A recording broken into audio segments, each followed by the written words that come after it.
Welcome. My name is Max Hackman, and today I'm going to show you how to schedule an appointment at the library. First thing we want to do is select one of the hyperlinks here at the top of the page. This is going to take us to a calendar, and you can schedule an appointment here or in DeLand. If you notice here at the top, these green banners are going to let you know how many seats are available. Once you find a time and a date you're looking for, it'll take you into some more detailed information about the event you've selected. You can see more dates here to see if another time works for you. And then once you come down here, you can begin the registration. I've already logged in.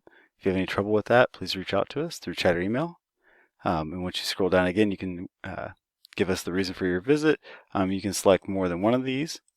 Once you've selected the ones you want, let us know. You can register your time, and then you should get an email that you have been successfully registered for that time.